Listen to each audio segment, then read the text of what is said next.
Hey y'all, welcome back to our channel. Today we are going to be talking about Brittany Murphy. She was an American actress and she passed away unexpectedly in 2009. Today we're going to discuss some of the results pending her autopsy, and we just want to reiterate before we get into this that we love Brittany Murphy. She's a great actress. But she had some demons, and a lot of Hollywood stars do struggle with this. And I'm a nurse, so reading over her autopsy, I understand what they're saying. So we're going to kind of get a little bit medical, but I will explain everything. So I'm really kind of excited to go over this with you guys.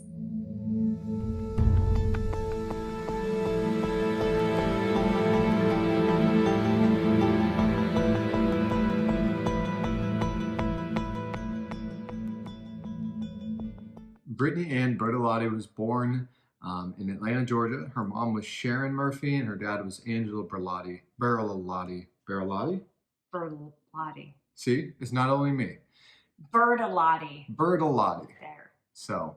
It's not an easy name to pronounce. That's why she went by her mom's name. Well, that and her parents divorced when she was 2, and then her mom raised her as a single mother, and they moved to Edison, New Jersey. Very young, Brittany was known to be a good actress, a good singer, really well-rounded as a young girl. She attended the Vern Fowler School of Dance and Theater, and she did exceptional. So she started this very young. She was 4 years old when her mother shoved her into this art school. Like I said, she did really well. She was a good singer, and we'll talk about her works later, but she did exceptional acting. So she chose that career when she moved to Hollywood at the age of 13. This was kind of on a whim. They didn't have anywhere to live. They just packed up, sold everything from New Jersey, and packed up and went to Hollywood.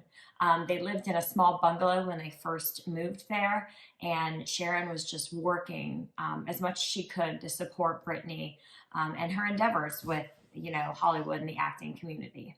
I always think it's really weird, and every time I hear a story like this, it kind of almost like freaks me out, because it's like, okay, especially, and it's always like single parents or like parents that aren't off well, and they're a young child, and it's like, I'm gonna trust in my teenager that they are skilled enough to make this move and make it. Like, I mean, you got to have some serious trust or like nothing to lose. That's what I'm saying. They didn't have anything to lose. They really had nothing going for them where they were, other than, they were known to be a very hardworking family, and, what the hell, try it. And if it doesn't work, we can always just move back. Brittany ended up getting her first role break. She played Brenda Drexel in a series, Drexel Class.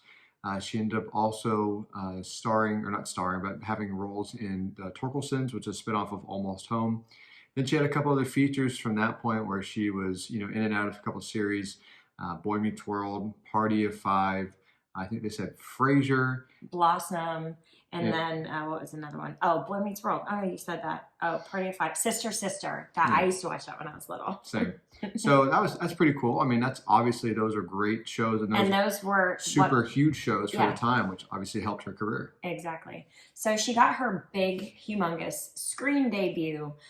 These were all series, and then it landed a movie. Which you'll see, it's a reoccurring theme with Brittany, is she's never been cast the leading role, basically. She's always been the supportive character. So in this one, she's also a supportive character in Clueless. And this was like the biggest movie in 1995. Alicia Silverstone was kind of a known actress, but not real big at that time.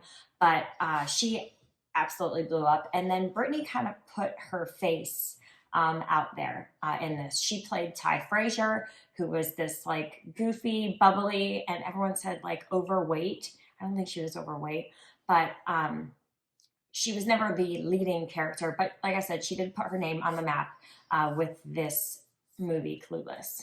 I never saw it. You need to see it.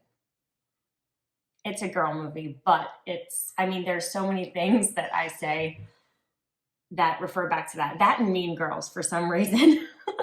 Two good movies. Stop. You're being dumb. After Clueless, Brittany did land a few more roles. She was in Freeway with Kiefer Sutherland and Reese Witherspoon, which was not a really big film, but obviously I watched it. My parents owned a video store, so I watched it. She was also in like this independent film called Bongwater. Did not see that one. But then she was also in Girl Interrupted. Now that is an excellent movie. If you guys haven't seen it, it's very good. It's a little weird and twisted, but the acting in it is awesome. And Angelina Jolie and Winona Ryder were both in that. It's like a psychiatric setting where these girls are crazy and they all have these weird disorders. And I don't know, you have to watch it. It's really good. Doesn't she eat chickens? She does. No, she hides chickens because she has an eating disorder. No, Lisa, don't. No, please. Dios fucking mio. I guess that's how Daddy knows she's eating, huh? Can I get 5? Valerie makes me throw them away.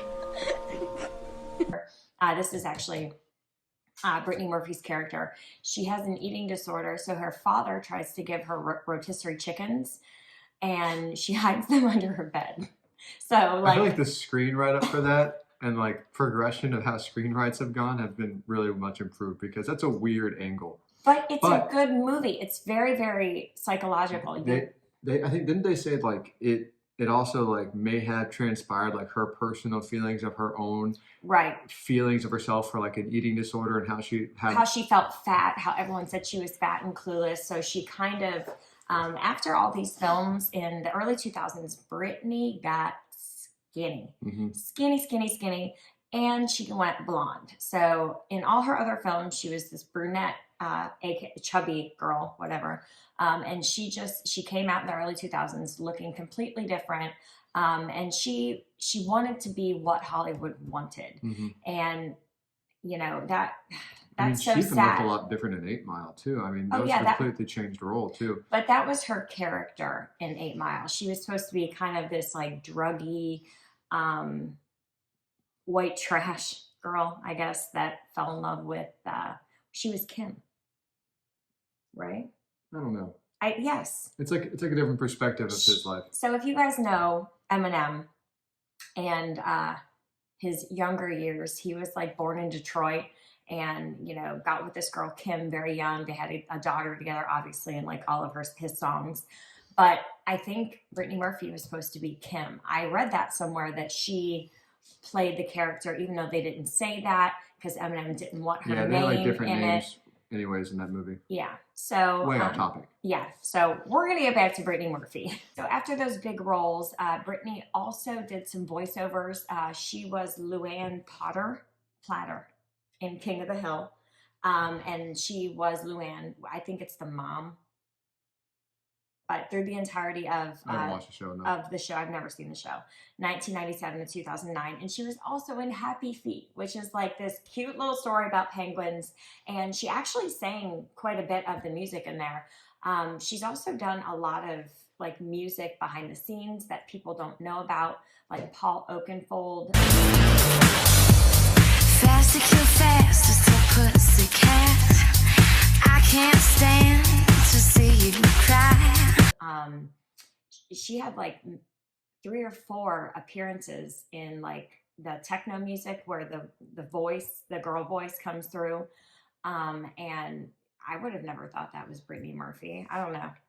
I think it's pretty cool. But when they moved to Hollywood, it was like, what do you want to do, acting or singing? Because you can't really go down both. You can go down one and dip in the other, but she chose acting. She felt she was a better actress than she was singer, and she said the singing in Hollywood was kind of super saturated, so she chose acting. Okay, so we talked about Brittany getting skinny. After that, she did land quite a few big roles in Hollywood. She was in Sin City. She was the leading girl in Uptown Girls and Little Black Book, and just married with Ashton Kutcher. So this is where Brittany's romance and her personal life start to get kind of intermingled. So she was like always yearning for a relationship and to fall in love, to have a family. But you know, she dated a lot of her co-stars. So she dated Ashton Kutcher. She dated a film producer or a you know, film set person on Little Black Book. She was engaged to 2 other, you know, production assistants. So And apparently had something with Eminem too. yeah, there was like a little, you know, fling in there. So she dated her co-stars and just, you know, she went through relationships, got engaged, got, you know, separated. So her personal life was kind of in shambles. And then she met Simon Monjack, who is, I don't think he was good for her at all. He was a British writer who sued to get credit for this like movie that was not even good. So like put his name in the credits. Put his name in the credits. So they finally, for him to get shut up, they put his name in the credits. So like he used that, which the film wasn't even that good. I don't remember what it was. I've never watched it. And so apparently it was something that they had copied that he had at some point written down part of it, and they were like, whatever. But he had them. Yeah. And he was known for this. I mean, a lot of people said you hear this guy's name and you think he's a creep, like sleazy. He had been married 2 times before. He had like credit fraud charges in like different states. I think. This guy was not a good person, but Brittany fell in love with him, and it obviously was not for his exterior. And I'm not saying that, you know, you have to date someone who's beautiful, but this guy was not a normal Hollywood looking guy. I don't know. I didn't expect Brittany to be with him. When I first found out they were married, I was like, oh, that's not real. And especially from Ashton Kutcher. Yes, exactly. You have this like Hollywood heartthrob and this like fat old man. So again, in the early 2000s, we touched on Brittany losing a lot of weight. This started, you know, Hollywood talking. You have a star who's a little bit more round and more average size, like a normal woman, and then they slim down to the size of a preteen girl. So a lot of, you know, people, you know, the media spread so many rumors.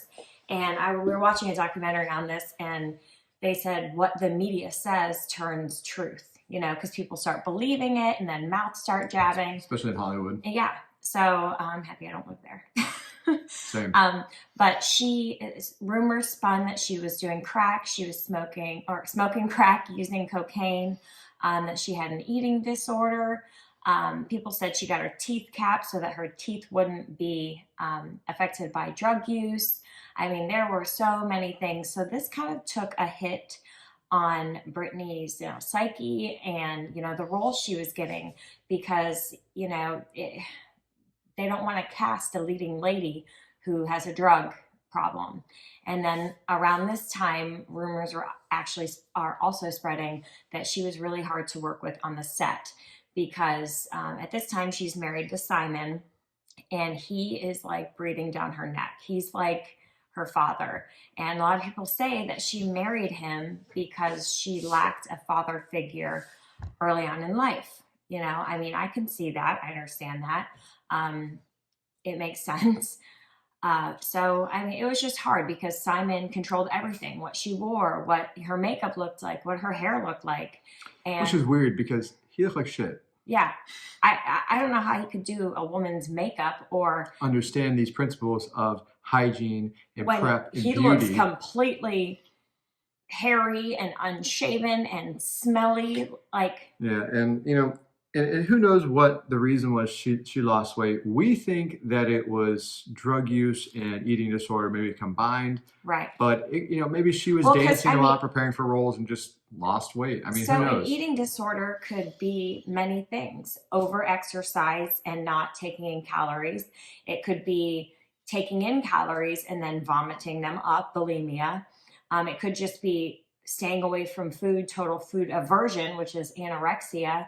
So there's many ways that a person could have an eating disorder. It just... I don't understand that because I love to indulge in food.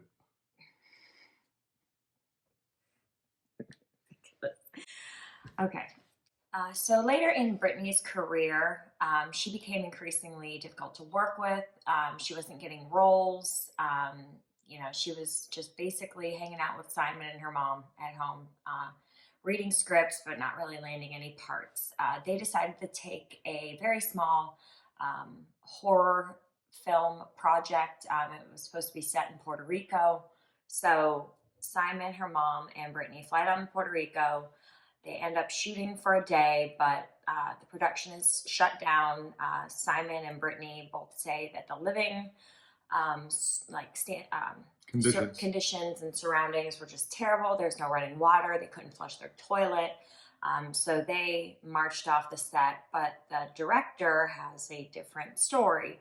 He said that both of them are very demanding, that Simon was, drunk or he appeared belligerent and out of it, and Brittany herself did as well. So regardless, there's two different sides of the story, but production was shut down and they decided to stop shooting. Brittany herself and her mother and Simon all stayed in Puerto Rico for a vacation. So they had planned on being there for 2 weeks. So they said, hey, let's just, rent a resort and hang out for 2 weeks. So they did. During that time, Simon and Brittany's mother both fell ill with some sort of respiratory illness. They were not hospitalized, but it was noted in her autopsy record that her mother and Simon were both sick, but Brittany herself did not get sick.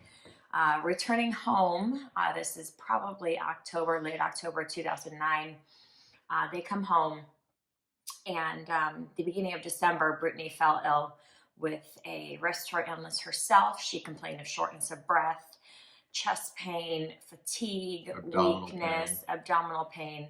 And in her autopsy report, it was noted that she told her mother that she was feeling this way 7 to 10 days before her death. Although they have a ton of prescription meds at their house, they said, we didn't bring Brittany to the hospital because we are holistic and we do homeopathic. It's like burning leaves and stuff. Yeah, I don't know. They had like 90 prescription bottles. Yeah, for people that didn't go to the doctor, a lot. They got prescribed pills. They doctor shopped, and you know what? We watched quite a few documentaries on this, and there's different reports of what happened and what didn't happen, and you can come to your own conclusion. But Brittany and Simon and or her mother, they were all using quite a bit of drugs, and you'll see. I actually got the autopsy record. And there's like 49 pages worth of documents, and there's a bunch that we're going to put up here for you guys. And you can come to your own conclusions, like Harrison said.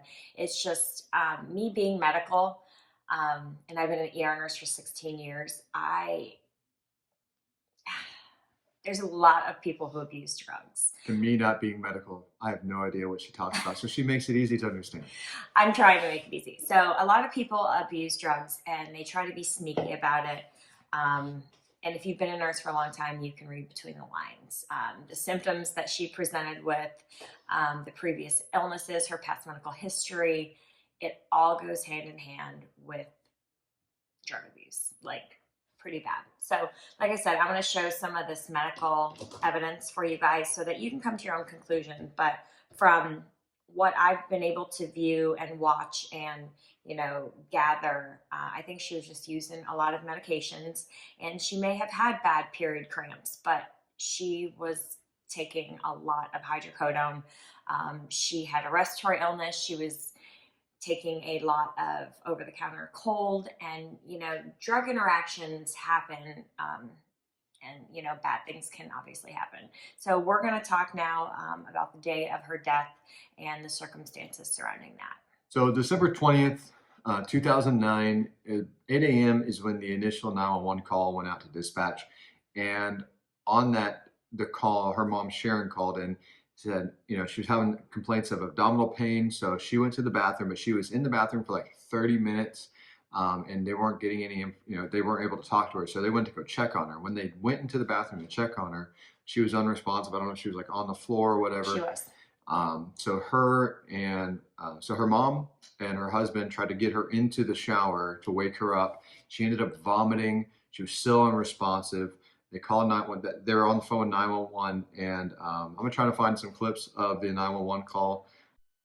Fire Department 97, what's the address of the emergency? 1895 Rising Glen Road. What's the phone number you're calling from? Tell me exactly what happened. Oh, somebody's passed out. Somebody what? My daughter's passed out. We're doing mouth to mouth. Please get here quick, okay. please. Okay. All right, we're going to. How old is your daughter? She's 30. Please hurry. She's 30. To her mouth. Can you feel or hear any breathing? Can you feel or hear any breathing? Can you feel or hear any breathing? Yes or no, ma'am? Hello? Hello? Hello? Just a minute, please. It just takes a second. Can you feel or hear any breathing? Can you hear anything, Simon? Yes or no? Yes or no? No! Okay, all right. Listen to me carefully. I'm going to tell you how to do compressions, okay? Brittany, please come back! Ma'am? Ma'am? Is he still pumping on her chest? Yes. Okay, needs to continue, okay? He is. Did anybody see what happened? Ma'am? Ma'am? Did anybody see what happened? She was dizzy. She couldn't walk right. She's had a cold. Oh, my God. Is she taking any kind of medications at all? What? Is she taking no medications, nothing?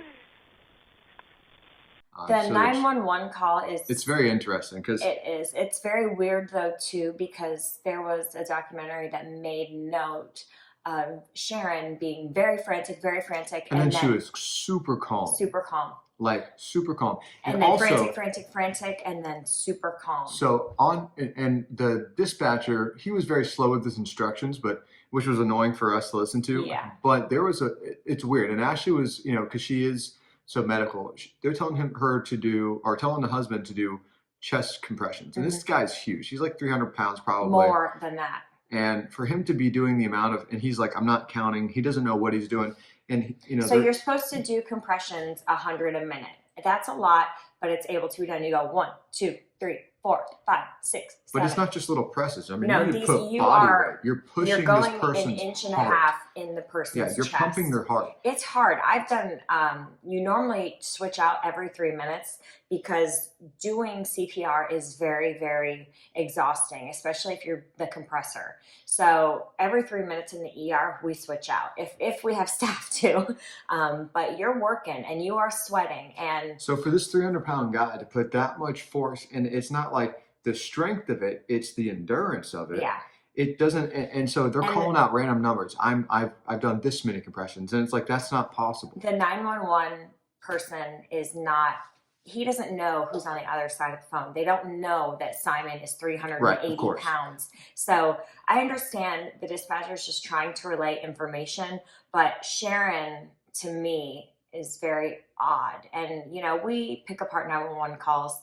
I don't know if we're going to do that for this one, but I just want to make note that, listen to the tone of her voice and how frantic she is. But then 2 seconds later, she's talking cool, Completely calm, and normal. collect. So when the paramedics arrived at 8:08, Simon had been doing compressions now for about 8 minutes. He obviously was not very successful. When they arrived, Brittany had no vital signs and she was asystolic. So that means flatline. She's got no heartbeat. There's no electrical activity in her heart and there's no beating. From 8:11 to 8:20, she was asystolic. And from what I assume, they were probably giving her epinephrine. They were probably giving her drugs to help. Epinephrine can, we have it when we do fight or flight. So when you are scared for your life, you're sweating, you're able to run faster, you're able to see better because your body is designed that when you are in fear for your life, that you can fight your attacker. So they were giving her epi, which is, it's not epi in your body, but it's outside epi and it can help start like a the heart. crazy adrenaline rush. Yeah. So at 8:25 VFib, So that's when your heart's quivering like this. It's not beating, you're not getting a pulse, but you're able to shock that rhythm. You cannot shock a flatline. It will not do anything. I know we watch medical shows and they shock flatline all the time. That is incorrect. Y'all can call that out now. I do at every show. I'm like, that's not right. She does. So VFib, you can shock. So I'm sure the paramedics were working on her. And this is a famous actress. And they all knew it when they went in there. So they're trying to save this woman's life. And at this time, they're not sure, the cause of her being unresponsive. Vital signs did remain absent at that time. She was pale, she was sweaty, and her pupils were dilated and fixed. Pupil reaction is another really big thing when we get patients that come in the ER and their pupils are blown, meaning large, and they're not reacting to light. You got brain injury, you've been down way too long. Even if you are revived, you're not ever going to come off a ventilator. So this was a really, really morbid sign. She was diabetic. I never knew that. But her sugar at the time was 49, which is normal. It's a little low, but it's not something that would have caused her to be unresponsive. When she was taken to the local hospital, blood tests showed severely decreased hemoglobin levels and a microcytic anemia. So hemoglobin is on your red blood cells and it carries oxygen. So she had low red blood cells, and they attributed this is the same thing as anemia, but they said that she had really heavy periods her whole life, and that she had always been anemic and she was iron deficient. So that also can further worsen an anemia. Her liver functions were also elevated, and we're going to explain these tests later with what I believe killed her. Multiple hospital EKGs showed consistent changes with an acute myocardial infarction, which is a heart attack. So all this stress on her body, her heart just said, I'm done. So resuscitation efforts were pronounced at were ceased at 10:05, and she was pronounced dead on December 20th, 2019. Alrighty, so her resuscitation efforts were 2 hours. That's a long time. Normally when we have patients that come in, we work them until, we're not getting any response from your body and your body. You don't want to overwork somebody, but I understand in this case, she was a famous actress. They probably went above and beyond. She had a lot of tubes placed up here. She had catheters in her groin to access her vasculature because she couldn't get IVs in because her heart was not beating, so the blood's not moving. So she had an NG tube in that goes to your stomach and you can decompress the stomach. She had an ET tube in breathing for her. None of this helped, obviously, and they had to call it at 10:05. So initially, when they spoke to the family was adamant about not wanting an autopsy, which is really freaking odd because if somebody dies under crazy circumstances like this that you're not sure, the first thing you want is to know why. And Simon said he didn't want them cutting into her pristine, curvy body. Like, what? Like, he had no care in the world why it's weird. She died. But there was an interview. He tried to, salvage what the hell he said 30 days after she died. And it was very odd. And Sharon agreed with him. And it was just, any interview that they have done has just been cringy. Yeah. You're just open mouth, like, what the hell are these people thinking? So I don't know. I don't really think that they killed her directly, but I think that Sharon and Simon played a role enabling her, and this indirectly led to her death. So I'm going to kind of go over the autopsy that I was able to get from the Department of the Coroner. I'm going to put the pictures of these on here so you guys can view them yourselves. So they diagnosed her with a community-acquired pneumonia and iron deficiency anemia, and said that these led to her death. Yes, in a 85-year-old person who has smoked for 40 years and has COPD. Pneumonia can kill you, but a very healthy, otherwise, 32-year-old woman who doesn't smoke, she claims she doesn't smoke. She said she doesn't do any street drugs. She doesn't abuse alcohol. She does have a past medical history of diabetes, but it's under control.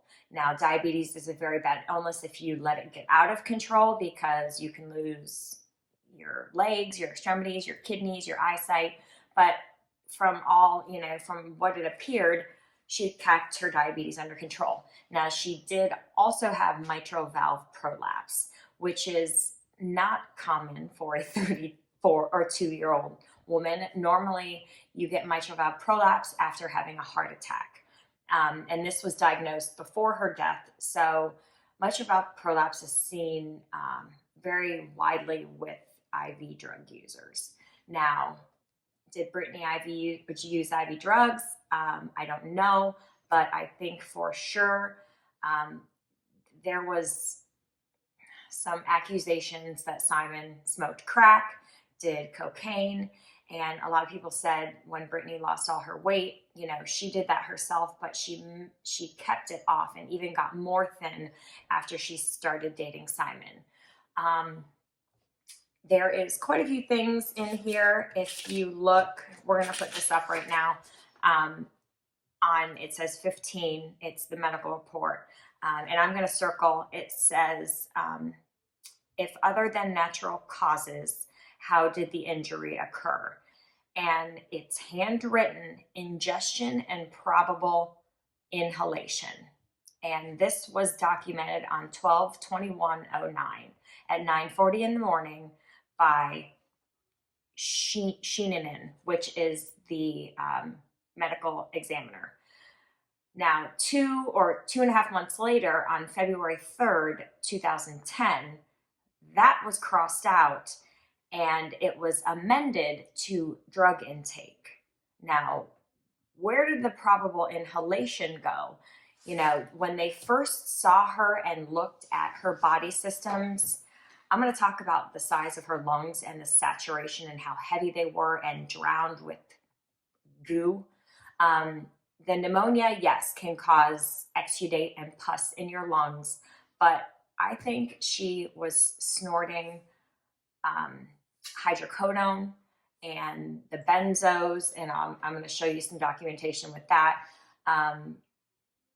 because she had particles in her lung tissue, like when you crush up a pill and snort it, it's on a dirty bathroom counter. If you guys have seen any interviews, her house was very messy. It was very cluttered. It was not clean. So if she's doing that, I'm certain she's not bleaching the area, crushing up the pill, and then snorting it. So she's getting pneumonia, and it's called oxacillin-resistant pneumonia. It's a very bad pneumonia. It's not commonly seen. Normally, we see, you can get MRSA. This is 10 steps worse than MRSA. This is not a commonly seen pneumonia. And you can get it because staph,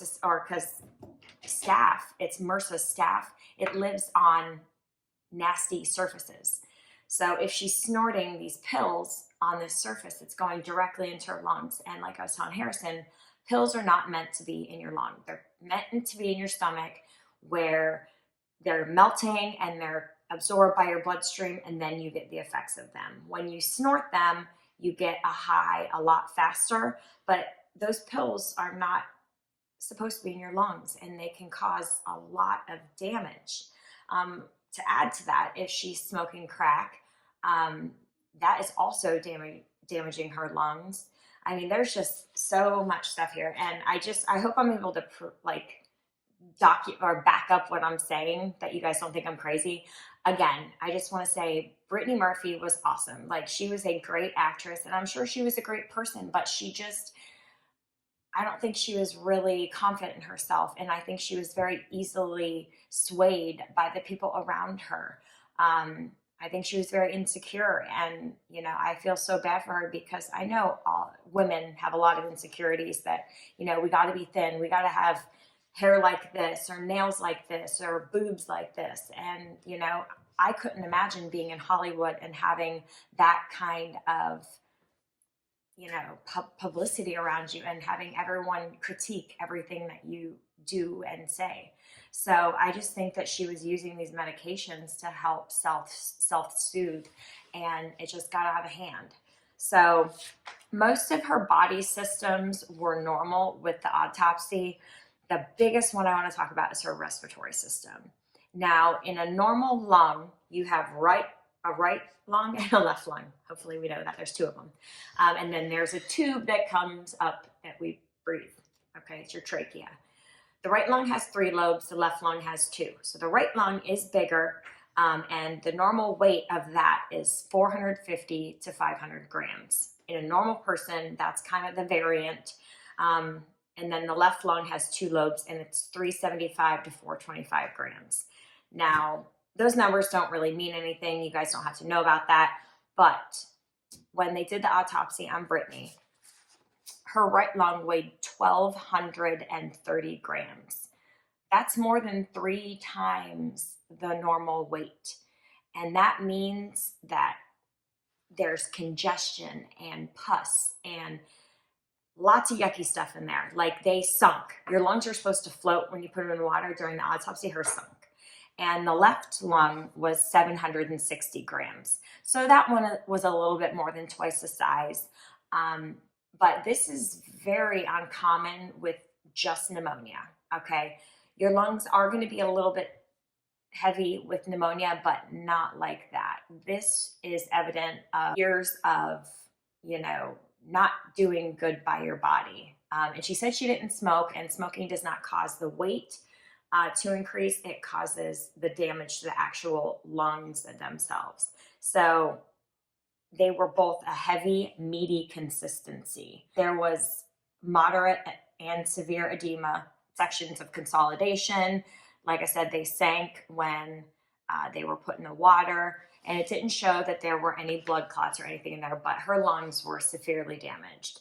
Her other body systems, like I said, were pretty normal. Okay, to add to that, I just want to provide some documentation. This is medical evidence 3A. We're going to put this up on the screen.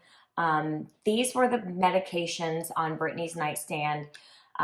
These ones were only in her name, but when they went to search the house, there were upwards of 90 medications. 90. With Simon Monjack, Sharon Murphy, and even pills that said Sharon Monjack, which is really weird. And we're going to talk about that later after we talk about Simon. So again, this one, it shows her on Biaxin, which is an antibiotic, clarithromycin, which is like a decongestant, fluoxetine, which is Prozac, so it's an antidepressant, hydrocodone, which is a strong narcotic, Klonopin, it's a benzodiazepine that's like Xanax, it's in the same family. So is that 2? And is that like a... No, that's for anxiety. Oh. Mm-hmm. Methylprednisone, which is a steroid, and that could have been given to her by a physician if she was having cold symptoms. You would take a steroid to shrink the inflammation in your lungs, which it didn't work, or she wasn't taking it or something. I don't know. Propranolol, which is a beta blocker. It's for your heart, but people also use this for stage fright. And you'll see that there were only 3 taken in quite a few months. So she didn't take this regularly. Topamax, which is for migraines. So I just want to point out the hydrocodone.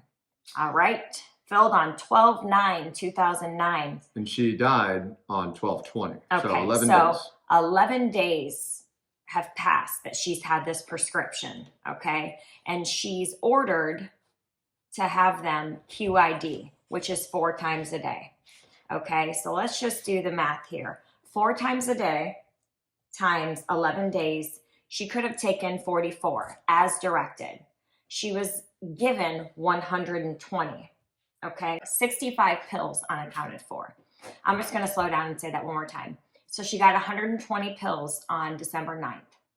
On December 20th, when they counted the pills, she had 11 left. So she's overtaking these. We don't have to even have the numbers. It doesn't matter. She's taking more than she's prescribed. And back in 2010, the doctors were not really keen on how bad acetaminophen is for you. It's the worst drug you could ever overdose on.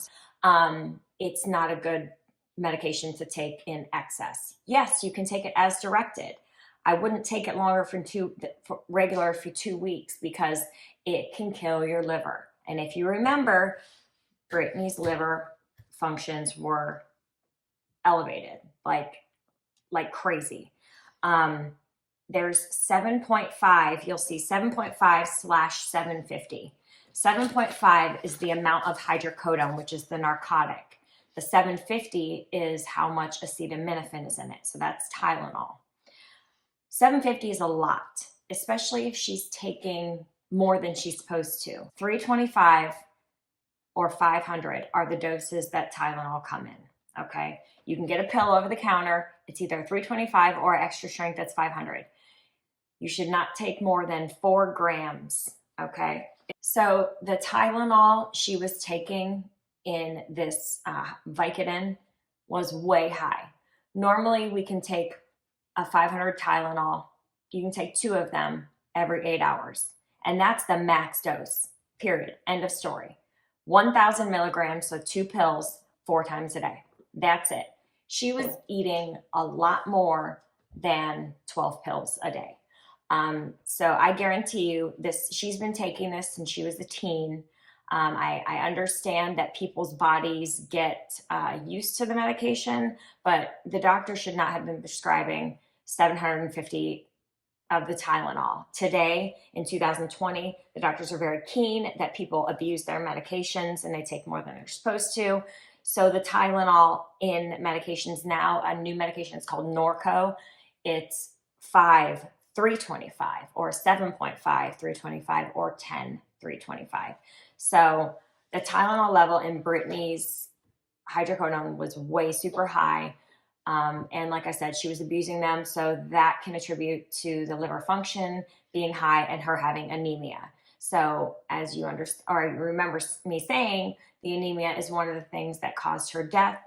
I think that was brought on by this overuse of the hydrocodone.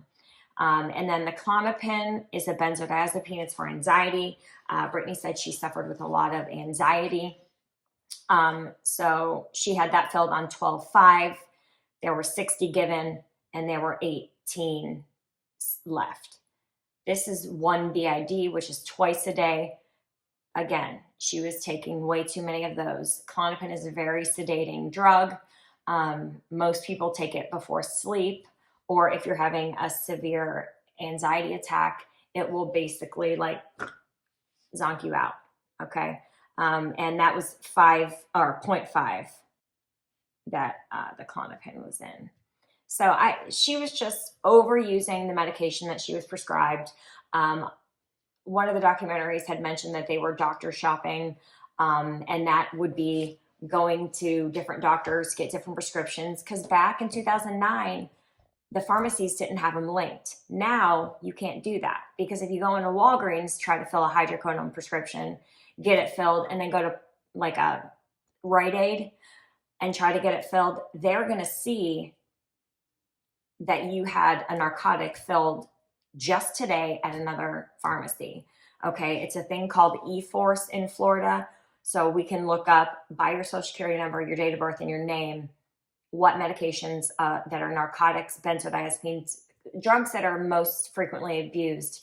You can see when those were filled and which doctor filled them and how much. And, you know, I think that's what this was. And we see, you know, what she got filled, what time, how many were left. So Brittany was definitely abusing her medication.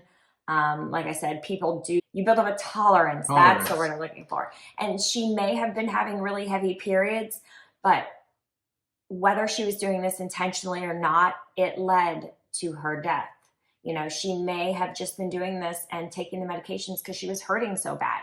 And that's fine. And I get that. I have Crohn's disease and my stomach hurts all the time. If I took a pain pill every time my stomach hurt, I would definitely probably be dead. You know, I mean, it's it's just sad. I don't think that she didn't appear to be, under the influence in like any of her shows, or I think she was a really great actress, but her taking these medications in excess didn't help her at all. Yeah, I think you mentioned earlier, because they said they did like homeopathic stuff, but if they were to mix like over-the-counter medications on top of doing all this. Right. So there's some medications that are like what are they called? Like vitamins, or like St. John's wort is an over-the-counter medication that will help with depression, but it's not, what is the word I'm looking for?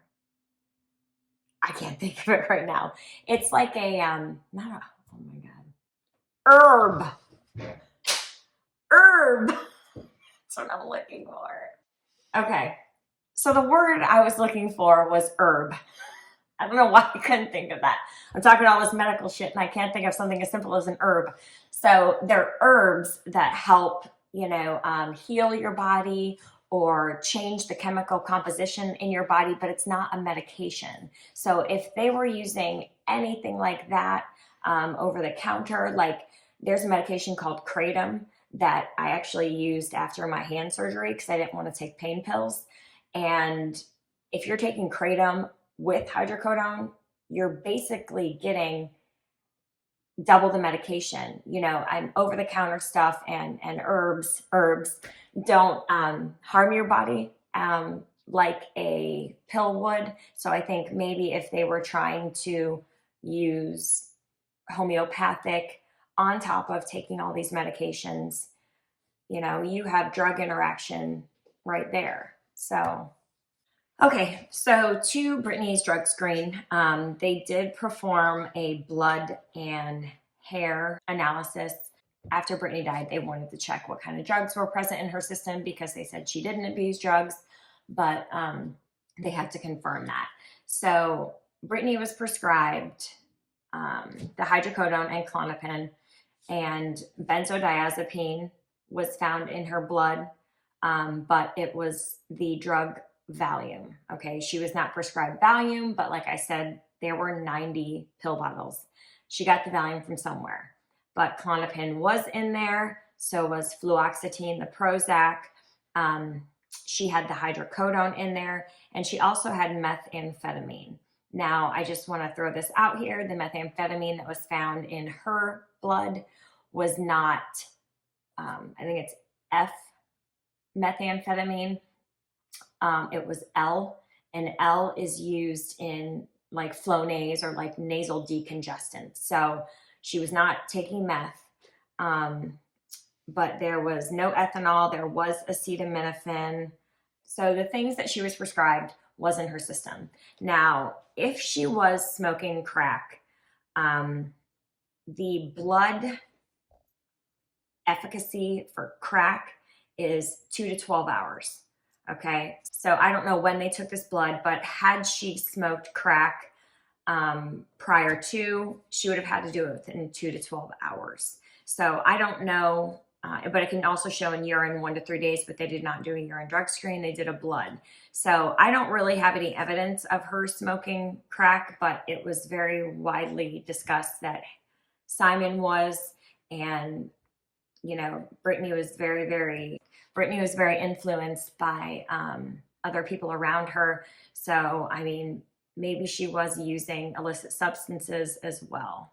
All right. So sadly, I don't really have any conclusions, like definitive stuff. That was just kind of me going over everything. But it makes sense. And kind of taking what I know in my medical knowledge, and what I've seen in, working ER for 16 years. It's just, it's really sad. A lot of people that you wouldn't even expect to use drugs do.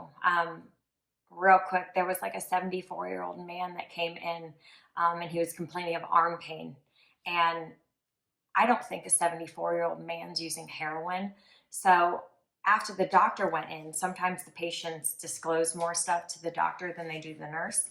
So I was like, okay, can we give him something for pain to the doctor? And he said, no, he's a heroin addict. I was like, what?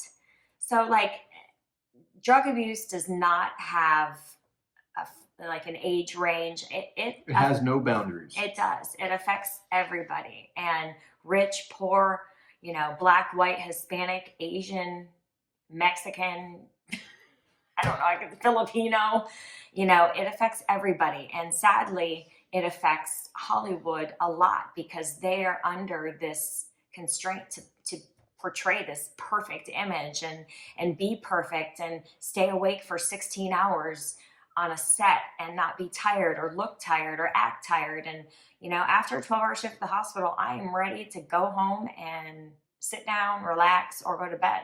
It's hard work out there, and I'm happy I don't enjoy doing that kind of shit. So now we're kind of going to talk about something that's really freaking weird. So 5 months, almost to the day following Brittany's death, Sharon makes another 911 call.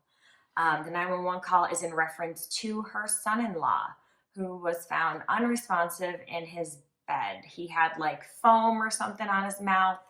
And how weird. Weird. And she's like frantic like she was with Brittany. When the paramedics get there, he's dead on arrival. When they get there, there's no saving him. After doing the autopsy, they diagnosed him with the same pneumonia that Brittany had and the anemia. Now, if they were both using the same substances and abusing the same substances and smoking the same substances and living the same lifestyle, you would see two individuals die of the same thing. Makes sense. That's just, really? I don't know. And they attributed some of the iron deficiency and the anemia and stuff like that to heavy period from Brittany, but I don't Simon think... doesn't have periods. Yeah. Yeah, you know what I mean? So I think, the use of narcotics and opiates damage the crap out of your liver because it has that acetaminophen in it. And for him to have that, he was not well. He was a big guy. He did not take care of himself. I would suppose that he would pass from like a heart attack or some type of heart disease. Yes, and not from pneumonia. He denied smoking, so he's a little bit older than Brittany, but he's still young and he's not in good health. So I'm not surprised. I'm actually shocked that he didn't die before her. Yeah. But so I just think it's really weird that somebody living in the same home passed for the same circumstances. Now, there's some theories out there that it was toxic mold in the house. They did many collections of, stuff in the house, and there was never ever mold there that they were inhaling, although mold itself, can cause things like this. But like I said, they tested the house, and there was nothing found in the house that, represented any mold. They got the house, actually, I think this is kind of funny. Madonna built the house, sold it to Justin Timberlake and Britney Spears, and when they split, they sold it to Brittany. And right after Brittany bought it, her mom moved in. And I know her mom is her best friend and she might not want to live alone, but I would be like, hey mom, you can stay down the street. You can come over anytime. But the house is big enough. I'm sure you could probably go a day or so and not even But notice. what if she's young at this time, 25, trying to meet a man, and your mom lives with you? I don't know. I don't know. Okay. But and then her dad actually ended up coming forward during this time too. And he was like, oh, she was murdered. And then he went on this whole different investigative path. And I think he was just trying to find a claim to fame. Yeah. And get his name in the spotlight. So they tested for heavy metals. So, but they did. Okay. So he went through the courts and, wanted his name on her death certificate because the first one, he wasn't on it as her father. He argued. And he says, I want to test her for heavy metals because I think she was poisoned. And we're going to give a little snippet about why. But they were able to supposedly exhume the body, get some hair samples, and they tested positive for heavy metals, but they stopped there. So heavy metals are found in all of hair dye. So if they got a piece of dyed hair, which Brittany's hair was hair dyed, it would be positive for heavy metals. Mine would be too. So they only looked at the surface with Mine those. wouldn't be. I'm trying to kill you, so you never know. So they only looked at the surface. They didn't investigate further, and look deeper into, possibilities of where the heavy metals came from. So like Harrison said, I think that was just his dad trying to stick in there and be like, hi, I wasn't around during Brittany's whole life, but I want to be now, which is like, this guy, slap in the face. Yeah. So this guy was like a thug, and he was in the mafia and all this. He was in prison, not good stuff. So I don't like this guy, whatever. There was also one other theory that we were looking at. Is a woman named Julia Davis, and she's supposedly a whistleblower.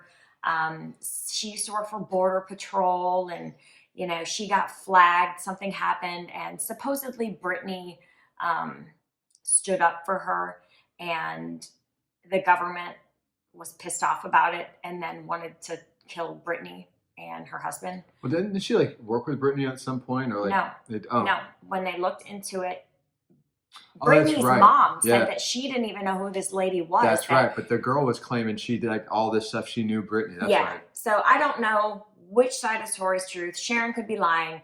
I don't think that the government killed Brittany Murphy. I do not think that at all. And there may be some out there that do believe that. And if you have other theories or comments on that, please leave them below, because anything that I kind of looked at, I don't believe that this was a conspiracy theory to kill her. I think it is more medical based, because I was able to get all this information and kind of prove the case as far as like the medical. This is the most probable cause and root that caused the conflicts, or not the conflicts, but the things that happen. Your body is so many things happen that you don't even know that are happening. Like you're breathing and you don't know. And if you're doing bad things to your body, bad things are going to happen. I mean, it's science. And it may all work for a while, right? But then you have one slip up in your body, and then everything just crumbles. Yeah. And it's not like because she's young or because she's old. It just but happens. She's been using this medication for a long time. Let me tell you, taking that much Tylenol for 10 plus years, her liver. She's been gambling for years. Yeah. So one thing I didn't say is your liver makes red blood cells, okay? And anemia is not a lot of red blood cells. So for her liver, bad liver. Yeah. So it's just. And she had a red blood cell count. Yeah. So it's really sad. And she died definitely too young. She was a very talented actress, and she had a lot more to do.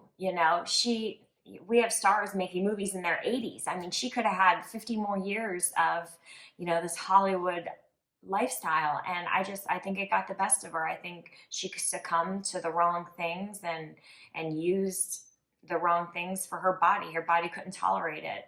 So this one was really fun for me because it was very medically.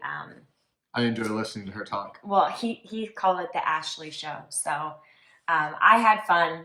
If you guys have any comments about this or any other theories, we'd love to read them. So thank you for listening, Thank you. And we'll see you guys next time. Bye.